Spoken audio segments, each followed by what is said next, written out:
Au titre du ministère de l'Énergie, des Mines et des Carrières, le Conseil a examiné un rapport relatif à la situation de l'électrification dans les zones rurales.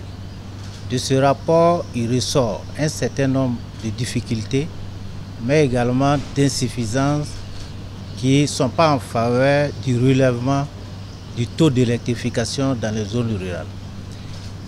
Parmi ces difficultés, il a noté l'inorganisation de certaines localités qui sont sous la gestion des coopératives d'électricité. Il est également noté que certaines localités qui sont sous la gestion des coopératives n'arrivent pas à mettre en œuvre des plans d'extension. Tous ces éléments ne sont pas en faveur de relèvement du taux d'électrification. Alors, le Conseil a entériné un décret qui va apporter un certain nombre d'innovations. Parmi ces innovations, il y a que le territoire sera désormais découpé en zones administratives qui va coïncider avec les régions administratives telles qu'on les connaît aujourd'hui. Chaque région administrative devra faire l'objet de concessions, d'une ou de plusieurs concessions.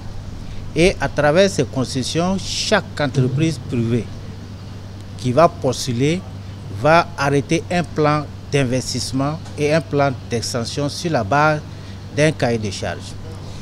Les zones qui sont des localités sous coopérative d'électricité qui sont dans de bonnes dispositions, c'est-à-dire qui sont bien gérées, pourront être autorisées à poursuivre l'exploitation de ces zones sous réserve de présenter dans les 6 mois qui suivent un cahier de charges montrant les extensions à opérer et les différents relèvements du niveau qui seront assurés.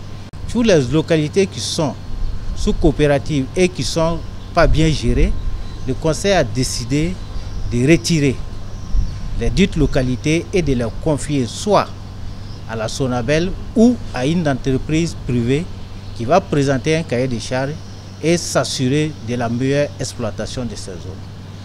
Il y a également des coopératives qui ne sont pas sous des COPEL.